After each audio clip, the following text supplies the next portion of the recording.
as like something that was like something like a hurdle I had to kind of go over. Like when? Like when in my life? Or always? It was literally like it was my whole life. It was like my whole growing up because we were like one of the only black families in my town. Like there was literally I could count on one hand how many black families there were, meaning there's even fewer black kids. And when we're talking my age, I had like I could probably count on one hand how many black friends I had. So yeah, for me growing up, it was like all my friends were always white, and it was at the point where it's like I didn't know if I was like I was in the middle, so I was like I wasn't like black enough, or I wasn't white enough, you know what I mean? So when it came to being around white people all the time, it was almost like I had to try to fit in with the white people. Really? Yeah. So I always like tried my best to like just fit in, and I always knew that I was different than them. But at that time, I was like trying to like be whiter. Like that's like pretty much what what I had to do. And yeah, I didn't really realize like how people saw me differently until grade 7, when I think I talked to you guys about that, when I was like called the N-word for the first time in my life. Oh, I did not know that. Oh, you didn't know that? No. Oh, okay. Someone from school said it? Yeah, it was like a grade 8 kid, and he was kind of like a known like bad kid. He was like a kind of a bully, and yeah, he had like called me N-word. Like I really did. Like I had never prepared for that. At that point, I still didn't see myself as being that different than everybody else.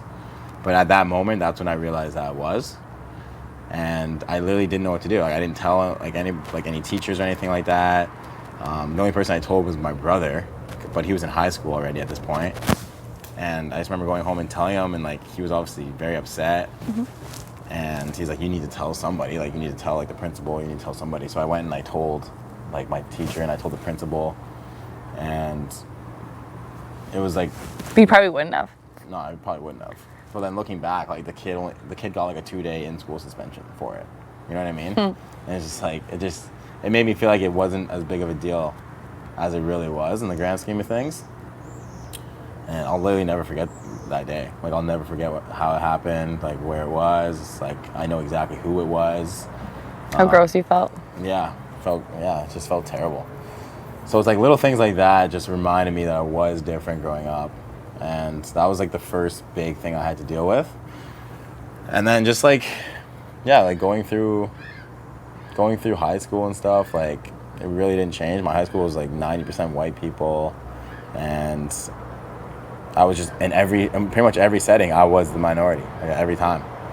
And a lot of my friends just like didn't know what it felt like to be like that. They didn't know like the difference. Why would they? Yeah, they just had no idea. And things that I had to think about, they never had to think about. Like even talking about like Black History Month in school and stuff like that, they never had to really like bat an eye at that. Whereas was it talked about? Vaguely. As I wasn't saying, not in my school. Very vaguely, yeah. Like history class. Like, nope. Yeah. It wasn't talked about at all? Yeah. It was very vague. Like I didn't know much. Like even to this day, like I'm still trying to educate myself about it, especially with like everything going on last year with like the social justice movement. I'm trying to educate myself because I didn't grow up learning about it like at all. Like I didn't even really know what MLK did. I didn't know what Malcolm X did. I didn't know like what Rosa Parks did. I didn't know anything. So I'm still in the process of trying to figure it out myself. And like as a person of color, it's like I feel like I should know the most about it, and we just weren't really taught about it. So no, we weren't. Yeah, hopefully it's more ingrained in the school system now, especially after all this. I would say moving forward. Yeah. I think that's one of the biggest things, because people just don't learn about it. Therefore, they don't care about it. I think Rosa Parks was made in stores, like stuff like that, like happen all the time. Like they're keeping a close eye on you in the store, and like. So still. Today, like it's not as I don't really notice it as much today, but I think growing up it was way more prominent. Yeah, like people make assumptions about you just like as a student, like I don't know. There was a lot of things, but like my dad said, like I was always very mature about it, and I never lashed out or like pitied myself for it. Like I kind of just embraced it. And like I said, like I was like very self-conscious up until like grade 10, 11.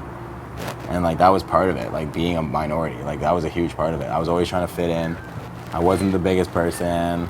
I wasn't like the most eccentric person.